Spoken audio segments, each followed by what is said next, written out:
ಇಲ್ಲೇ ಬಾರೋ, ನಮ್ಮ ಹುಡುಗರು ಕ್ರಿಕೆಟ್ ಆಡ್ತಾರೆ, ಕರ್ಕೊಂಡು ಹೋಗ್ತೀನಿ. ಬೇಡ ಗುರು, ನಮ್ನೆಲ್ಲ ಕರ್ಕೊಳ್ಳಲ್ಲಿ. ಇರ್ಲಿ ಬಾರೋ, ನಮ್ಮ ಹುಡುಗರವ್ರೆ, ಹೇಳ್ಕೊಂತೀನಿ. ಯಾಕೆ ಭಯ ಪಡ್ತೀಯ? ಸರಿ ನಡಿ ಗುರು, ಹೋಗೋಣ.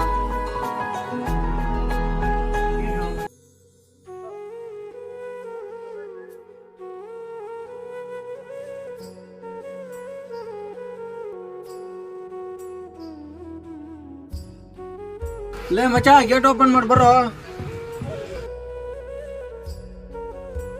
ಏನು ಮಗ ಚೆನ್ನಾಗಿದ್ಯಾ? ಯಾರ ಹಿಂದೆ ಶಿಸ್ತಿನ ಹಾಕೊಂಡಿದ್ಯಾ? ಇಲ್ಲೇ ಮಗ, ನಮ್ಮ ಮನೆ ಪಕ್ಕದಲ್ಲಿರೋನು ಒಬ್ನೇ ಕುಂತ್ಕೊಂಡಿದ್ದ. ಬಾರ ಕ್ರಿಕೆಟ್ ಆಡೋಣ ಅಂತ ಕರ್ಕೊಂಬಂದೆ. ಯಾರಮ್ಮ, ಹಳ್ಳಿ ಹುಡುಗನ? ಹೌದ್ ಮಚ್ಚ. ಎಂತ ಗೊತ್ತಾಗಲ್ಲ ನನಗೆ. ಎಂತೆಂತ ಕರ್ಕೊಂಡ್ ಬರ್ತಾರೆ ಹಳ್ಳಿ ಹುಡುಗನ. ಅವ್ನೆಲ್ಲ ನೋಡು, ಅವ್ನ ಲೆವೆಲ್ ನಮ್ ಲೆವೆಲ್. ಲೇ ಪಾಪ ಕೊಂಡ್ರು, ಹಿಂಗೆಲ್ಲ ಯಾಕಂತೀರಾ? ಗುರು, ನಾನು ಆವಾಗಲೇ ಹೇಳ್ತಾರ ಗುರು, ನನ್ನ ಕರ್ಕೊಳ್ಳೋದು ಅಂತ. ನಮಗೋಸ್ಕರ ನೀವ್ಯಾಕೆ ಗುರು ತಲೆ ಕೆಡಿಸ್ಕೊಂತೀರಾ? ಸರಿ ಗುರು, ನೀವು ಮಾತಾಡ್ರಿ, ನಾನು ಮನೆಗೆ ಹೋಗ್ತೀನಿ.